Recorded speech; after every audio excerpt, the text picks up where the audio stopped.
Well, it's Friday night, and that means Good News Friday. And as usual, we've got Larry Goldberg coming on here to help us sift through the news of last week. And we're going to squeeze in a bit of not so good news because, I mean, it wouldn't be complete this week without a bit of so-so news going on. Larry, glad to have you on board. Thank you, Randy. Great to be here. All right, so hit the like and the subscribe and the notify, do all those things. Follow Larry at Tesla Larry. My mouth got all confused there.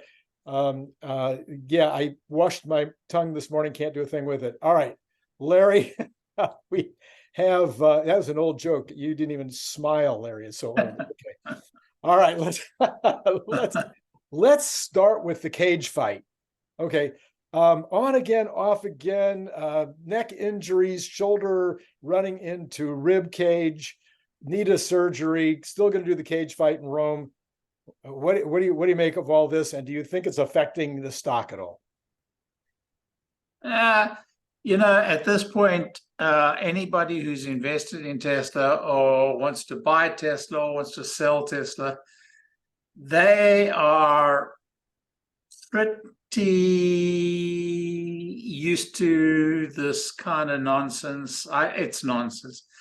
I mean, we have an expression in South Africa called gatvol, which means had enough. Had enough. I'm gatvol of this whole, I just wish Elon would just turn it down a tad, I mean, he's a good South African and he's full of fun and likes to tease, and he has his own kind of unique sense of humor. Yes. I'm too old for that stuff. But I guess it's on again. And one of the questions that we were asking last week was, how in the world does the board of directors, the insurance company, even his doctor, how do any of these people sign off on the fight?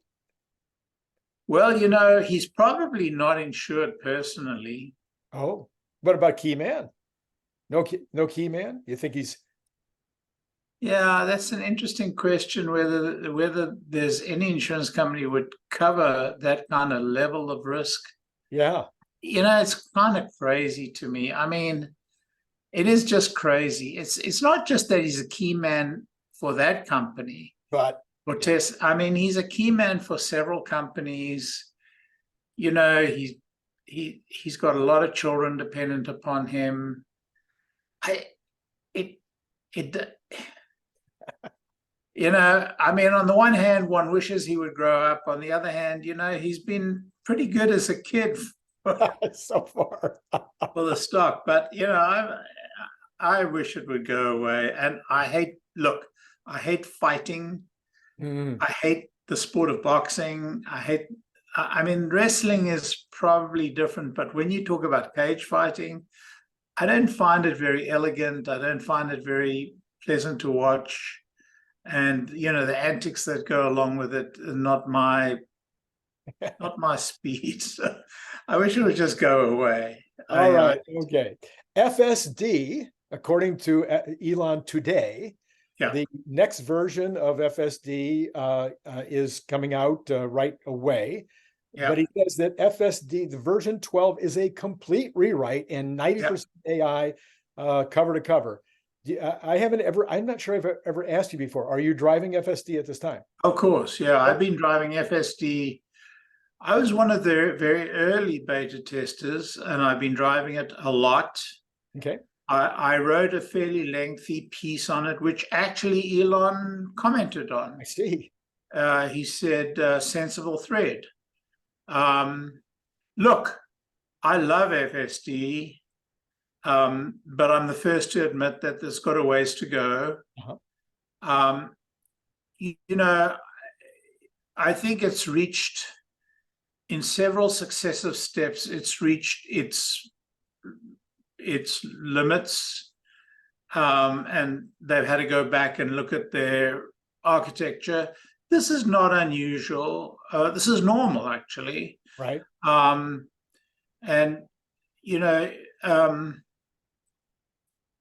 I'm very excited about the new architecture. I did study the lectures that were given on the new architecture. I think that it has real opportunity. But, it's going to be like you've experienced with playing with GPT-3, 3.5 and GPT-4. There's going to be significant improvements, but there's also going to be areas of concern. He talked about a local maximum, being stuck in a local maximum several iterations ago. I think each iteration has reached its local maximum. The new architecture does offer some really significant promise. I still think it probably has to go through 2 or 3 evolutions. So I'm the guy who said 1 to 3 years, 6 months ago. Okay. I'm still pretty comfortable with that time limit. And I still think that it will put Tesla ahead of the pack by several years. Because, a generalized solution is dramatically better than this kind of localized solution with, all these sensors and all this compute power on board. So I'm very optimistic with FSD. I'm very optimistic that this iteration of FSD will be a very big improvement. We will probably see regressions with its release, but overall it's a great improvement. Look, when you go back to what we had 4 years ago, 2018, 5 years ago, 2018, when I guess that was before FSD. That was just Navigate on autopilot. Right. You go from Navigate to autopilot, to city streets, the early release of city streets. Well, you go from autopilot to Navigate on autopilot, and right. then the progressions. It's been really, really, really good. Yeah. And it's been a very steady improvement. So I have to say, they're right on track. It's within my level of expectation, and I'm very excited to wait. I'm very excited to see the next release. What I'm most excited about with FSD is its ability to learn locally. Right.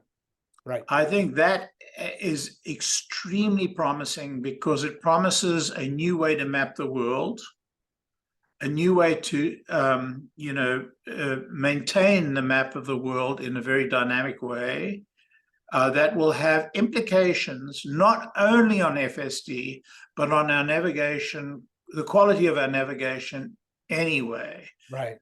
So I'm very excited about where we are and where we're going. I don't know if that answers it. All right. So the other big news over the last couple of weeks, which all of a sudden was not in the news, but maybe still should be, is LK99. Brian Wang and I have been reporting on this all week. He sent me some more information this morning that suggests that there's still plenty of activity around this at various labs, and they're coming up with all kinds of different findings, but the game is far from played out. What do you think, Larry? I think the chances of it being a superconductor are pretty slim, but I think that it has properties that are very exciting for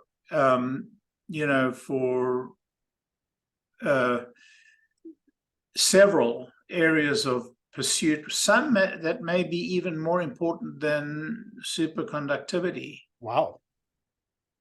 In particular, in electronics, in the field of processors and computes and compute power. So it may not be a superconductor. I think that there's a fairly high level of confidence it is not a superconductor. However,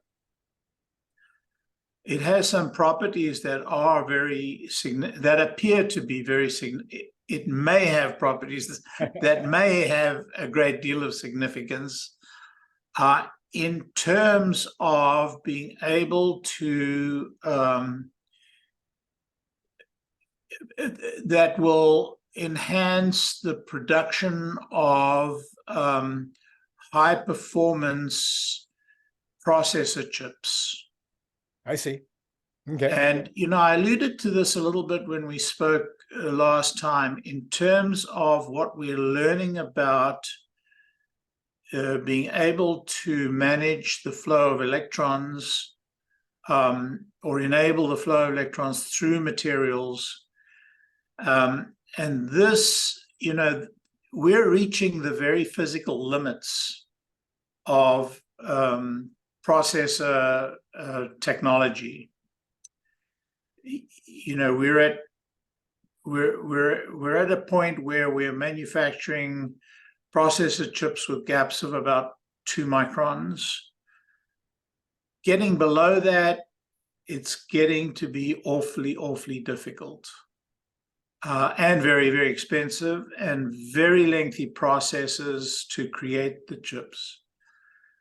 This material may actually offer us clues to how we could improve that, dramatically improve that, and may have a long-term implication in terms of the direction we go in the development of high-performance compute chips.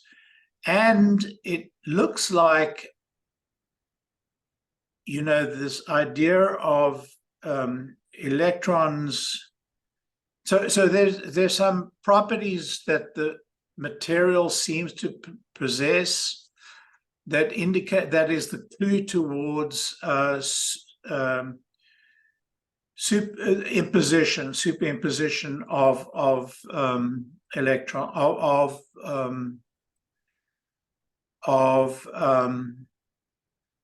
what's the word of not electrons, but of, oh man, I'm so old, Anyway, superimposition, and it may be that there are opportunities that this material gives us for some really exciting science, particularly, in the field of not superconductivity, but superimposition, which leads to, a new kind of computer, a new kind of way of computing.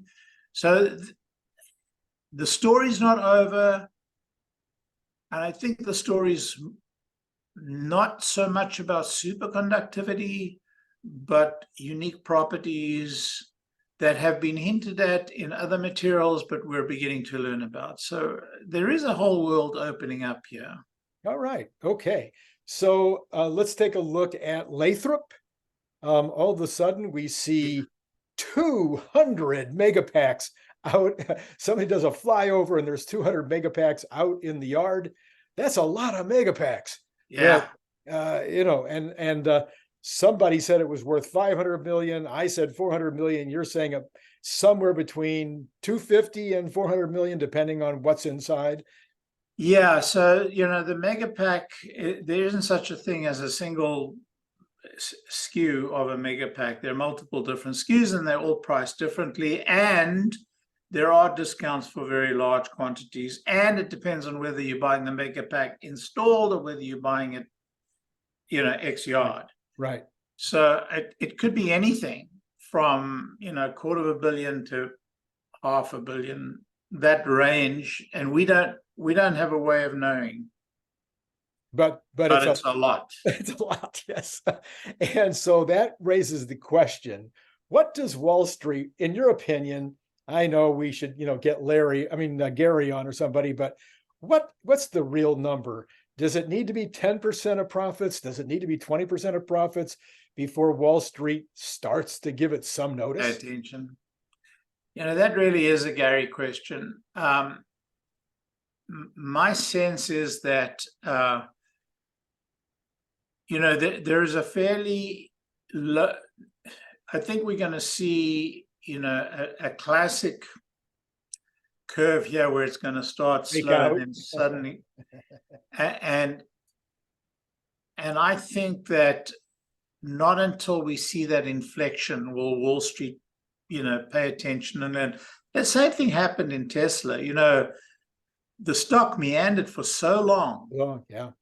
until that was a third quarter in 2019 or fourth quarter in 2019. We saw, it break out, and then of course it overshot. So I think we're going to see the same thing happen here. Personally, I don't want it to happen before September, because late September, the 26 leaps are going to be priced and available for sale. And I think 26 is going to be a really important year. Energy, pardon? We seem to agree. I put out a whole video on 26. Oh, that's very interesting. So anyway, I really don't think it'll be this year that we'll see energy really be focused on. I said it before, I'll say it again. It's all about the Cybertruck this year, and nothing will distract Wall Street from that Cybertruck. Well, and with good reason. I mean, it just hits on all the fronts. It's a truck in the United States. It's weird. It has all kinds of new tech, and it's going to be the most photographed object potentially since Marilyn Monroe. And some old people in the crowd know who Marilyn is. So yeah, look. There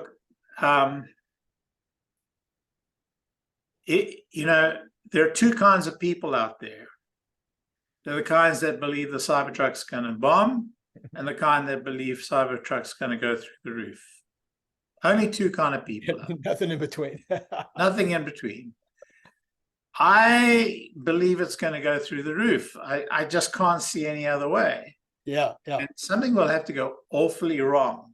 Like, the ball will have to go through the glass. Shatter the glass. I don't know.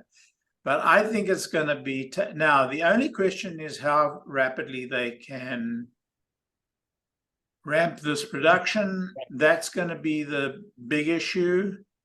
But if we're almost in September, I just can't see them announcing a actual delivery, internal delivery, even in September. It's so late in August already. But okay, if we see it in October, as long as we see it before the end of the year, and as long as they give us really good guidance, yes, which, guidance is not strong suit of our good friend Elon. But if we see good guidance, or if there is indication of good guidance, that will be 2023 in the books. Yes.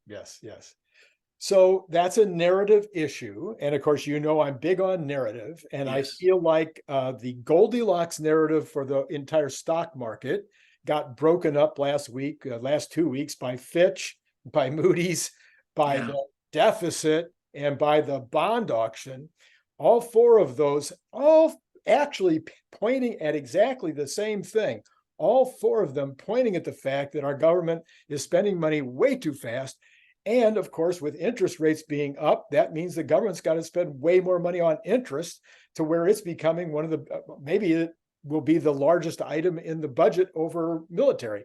So we've got this significant issue. Do you think that this is, I'm sorry, I don't know that you and I are prepared to talk about whether it's enough to get Washington to pay attention.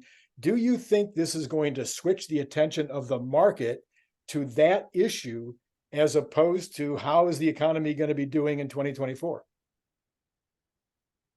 That's a good question. Because a week ago, the market only was 100%. They had gotten their mind off of inflation, off of interest rates, and it was like, okay, what's happening? Is the economy going to go or not? And then we have these four events, and I'm just a little nervous, because you get the money pouring into the bonds. That's not going to go into equities. They don't even have, there's not even enough money going into the bond market, because the auction's a big failure on Thursday. Now the first two were okay, but then when they got to the 30-year, they couldn't sell it. So now you've got the interest rates going up. in the bond market, and they were already too high in terms of the overall what the interest rate should be right now. So it's got me thinking that this could take the investing market. It could take their eye off the ball of the economy, and all of a sudden be very worried about this credit bubble that has been talked about for what, 5 years, 6 years? Randy, you're singing my song.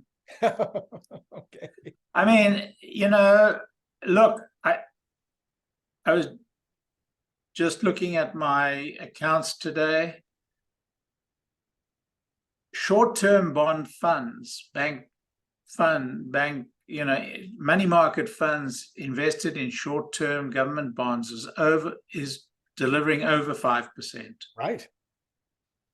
I mean, I don't think we're at the top yet. Wow. Yeah.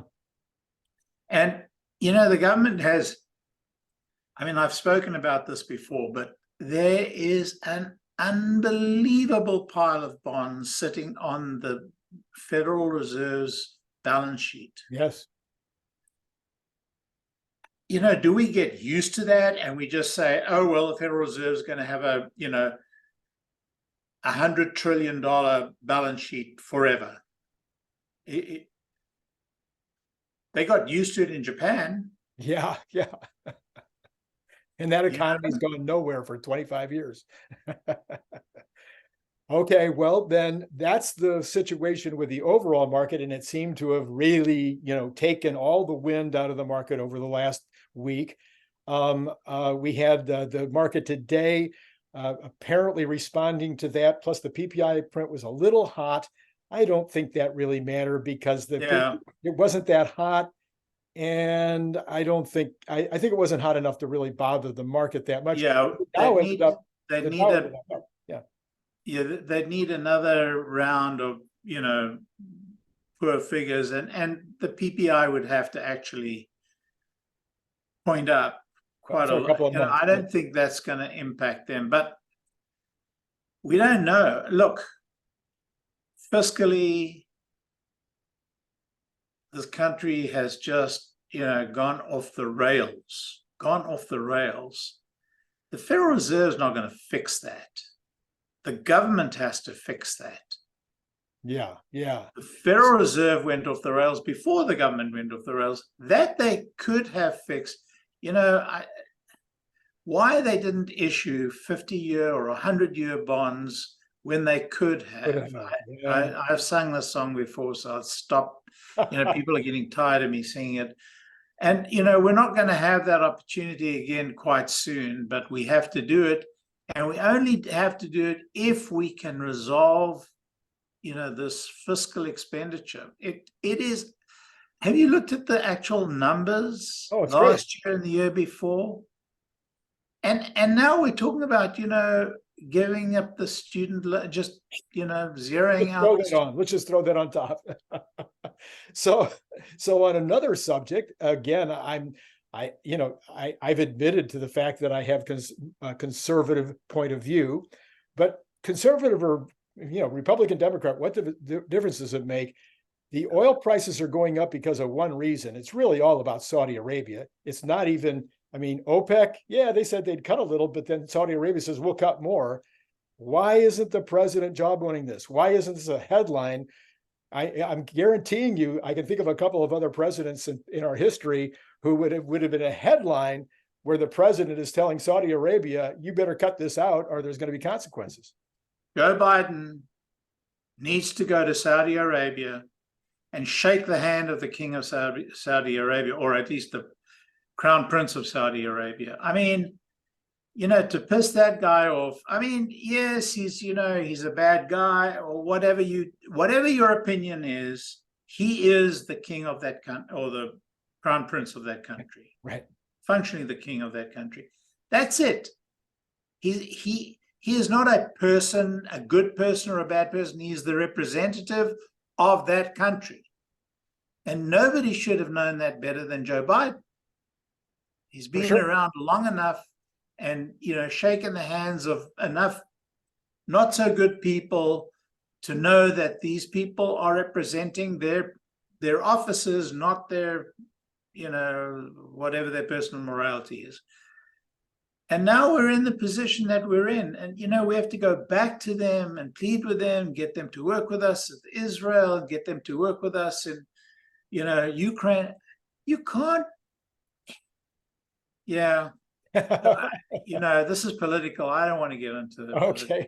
So the good news if you want to look at good news in the economy or good news in some of the reporting on the economy, was a very strong report this week. Three strong reports. One that said that personal incomes are going up. This is Bank of America. Personal incomes are going up, and individuals of all levels of the economy, the rich, the middle class, and the poor, all have plenty of money in their savings, plenty of money in their checking accounts to see them through 2024. And they're all three seeing increases in their actual income. That was number one. Number two was that housing, looking out in 6 months, likely to be a maybe even a deflationary impact on the CPI. And third, that the what am I forgetting here? I'm sorry, productivity. Actually, this was my reporting, but Kathy Wood, of course, supports me 100%. The productivity is already going up, made a big switch in the last quarter, and is very likely to be a huge piece of the equation going into next year, which would also be reducing the inflation. Thoughts? Did I get anything wrong? Well, you got it all right, and you've been right before, but I don't know how we get the message to the Federal Reserve Bank, who are quite capable of reading the numbers in a very entirely different vernacular. Who knows? I mean, I believe that the last interest increase was redundant and not helpful. I'm not even sure the last two were reasonable. I think the numbers are on the way down. There is such a lag in the way they read the numbers that we can look at more up-to-date numbers. Although, to be honest, that's how we've been reading them for years, so it's all relative. But the lag in the numbers really make the economic calculus of it very difficult. So I'm aligned with you. I think there is every reason for them to relent. But I saw one lady, one of the governors, Mary, beating the drums. I mean, what is it's so strange. Look, oil is going up. There's nothing you can do about that. It's going up because of for political reasons, really, and it's a pity, but we have to look past that. Right. So, all right, let's turn our attention to Tesla. We're halfway to the end of the third quarter. Mm-hmm. Some people feel that the actual shipments will be less than the second quarter. Elon has suggested that the production will be less than the third quarter. I have I have proclaimed, in my personal opinion, that we will eat into inventory, and therefore the numbers will be higher than the second quarter in terms of actual shipments. And then the last part of this is, does it really matter whether, yes, it'll matter in terms of the stock price for a minute or a week or whatever, but it's really the third and fourth quarter together, I think, that we should be looking at as we make these switchovers to the new models. And correct. Okay. Yeah, I'm aligned. However, here's the problem. Tesla have been very poor in providing guidance to the market. Mm-hmm.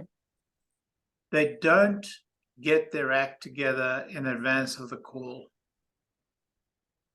And it's because of, Elon's unique character and the way he just, talks off the cuff. If they would provide clear guidance, and get their story straight together before the call, maybe even put it on paper, it would be so easy, because they could say, look, we're going to have this kind of quarter because of this, this, and this, or we see this, this, and this because of that, that, and that. So under those circumstances, even if this quarter is not as great as it could have been, and the numbers are going to go into next quarter, they could make that very clear. Right. But, you know, if Elon wouldn't be on the call and it would just be, well, Zach is no longer, and so he's going to definitely be on the call. So, and we haven't heard yet from, you know, our new controller. So it's a little bit less clear. So, yes, this quarter could be a little down or it could be flat. And there could be really good reasons for it. I haven't seen any real stoppages yet in the factories. I may be wrong, For a and couple maybe of days, but not over time. yeah. So I'm expecting, you know, a 500,000 quarter. That's what I'm expecting, and I don't see any other. I don't see any reason not to expect that yet. Right. I could be wrong, but that's what I'm expecting. That's my number as well. Good. Okay, so do you think that the market at these levels, at these prices, now it's always impossible to know because, again, I think you know enough about my theory on this, is that you've got, even though Tesla now is completely detached from the actual other, you know, from the Dow, from the NASDAQ, et cetera, even though it's completely detached at this point, that doesn't mean that that it is detached in terms of market sentiment. So market sentiment is still going to affect Tesla itself. So we've got market sentiment negative now for a couple of weeks, or for a week and a half. Yeah. And now you've got Tesla sentiment because of Zach leaving, because of a couple of negative headlines that may or may not have been true. You've got Tesla negative, a little negative sentiment, and this number, I think, hitting people in the head. I didn't think we'd get to 240. Some people are now screaming, "Hey, it'll be a matter of, you'll be so happy to remember the 240s when it gets down to 217." And I think that's the bottom. But do you think that is partially due to people now getting closer to the third quarter numbers and saying, okay, it's probably going to be a miss?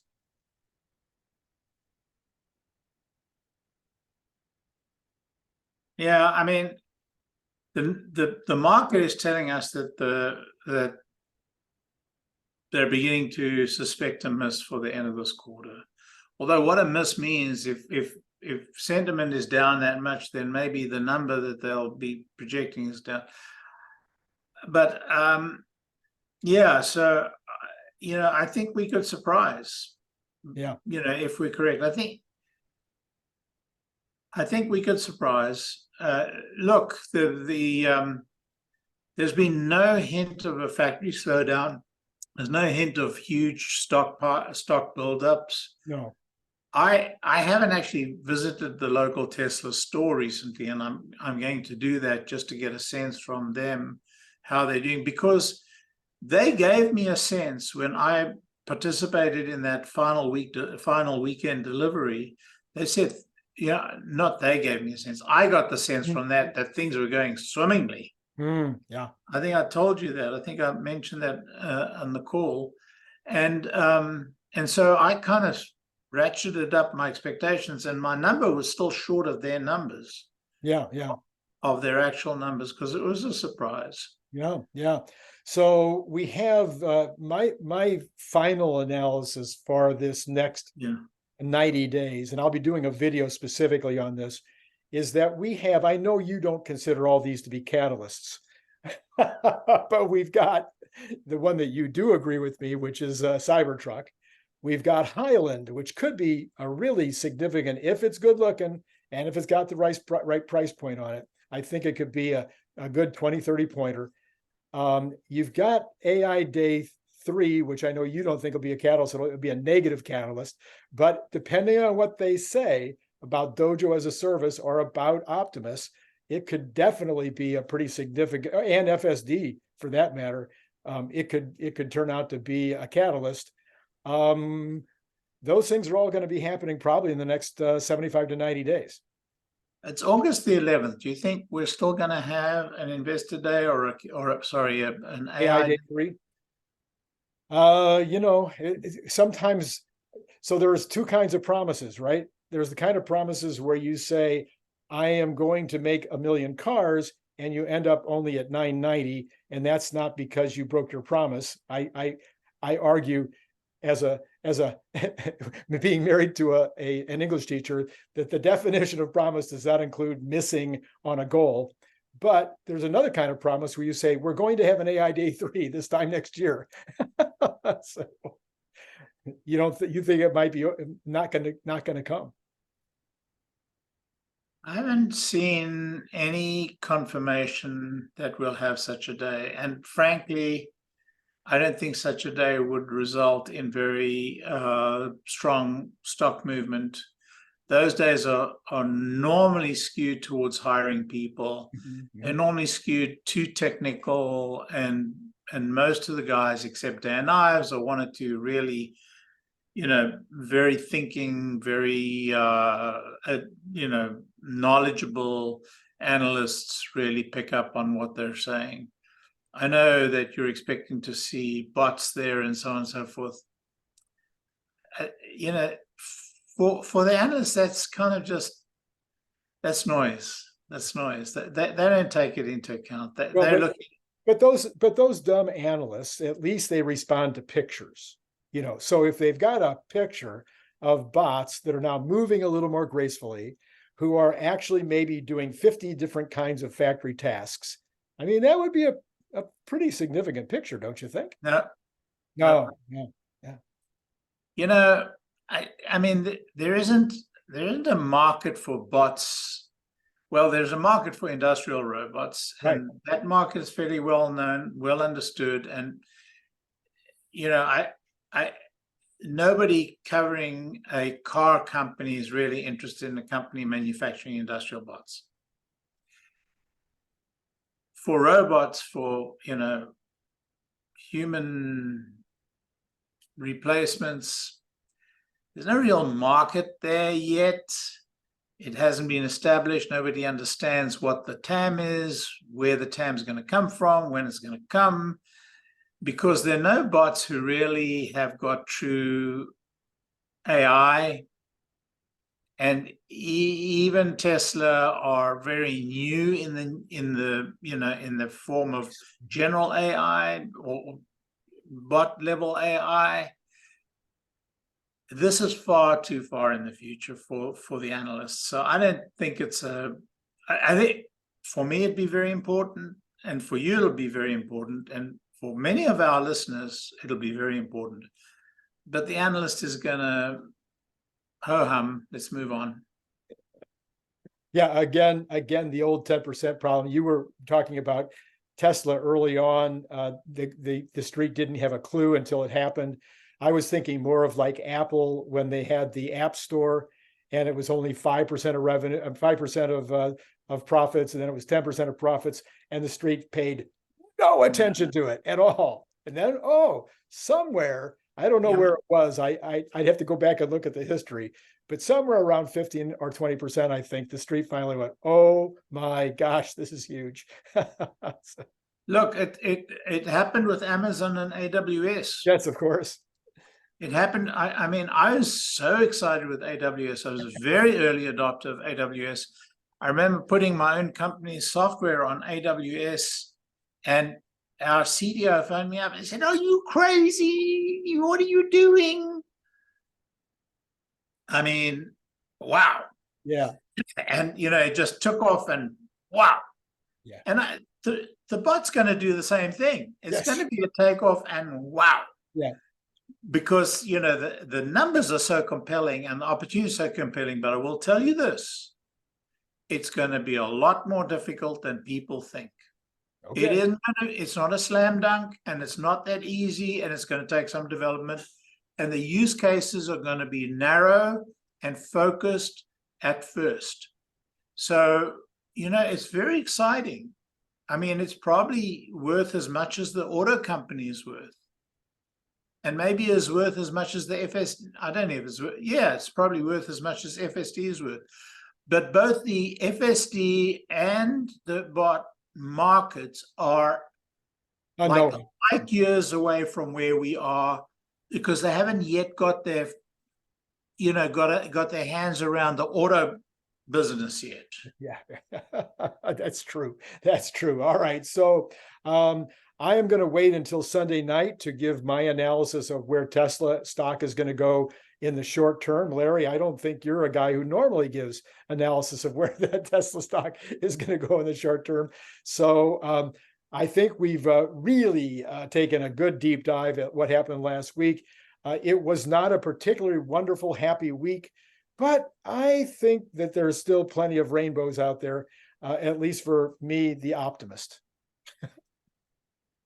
I don't know what you're thinking, Larry. I agree. Okay, all right, okay.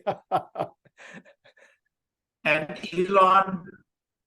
Elon, stop with this cage fight. Stop with a cage fight. And on that note, we will wrap it up. Larry, as always, oh, my internet connection. Oh, so Larry, my internet connection went away for a second. Who knows what that'll look like in the actual. Okay. But thank you so much for being on board on Friday nights. And we'll be talking again shortly, I'm sure. I think you've got, we have a big program tomorrow morning, Saturday morning. Yes, we do. About India, and anybody that misses that one has made a huge mistake. So hit notify. You have to hit subscribe in order to hit notify. And of course, if you like having Larry on, please hit like as well, because that's how I find out what's going on. And then follow Larry at Tesla Larry. Thanks, Randy. Have a great weekend. All right. And for all of you out there, it's been great talking to you.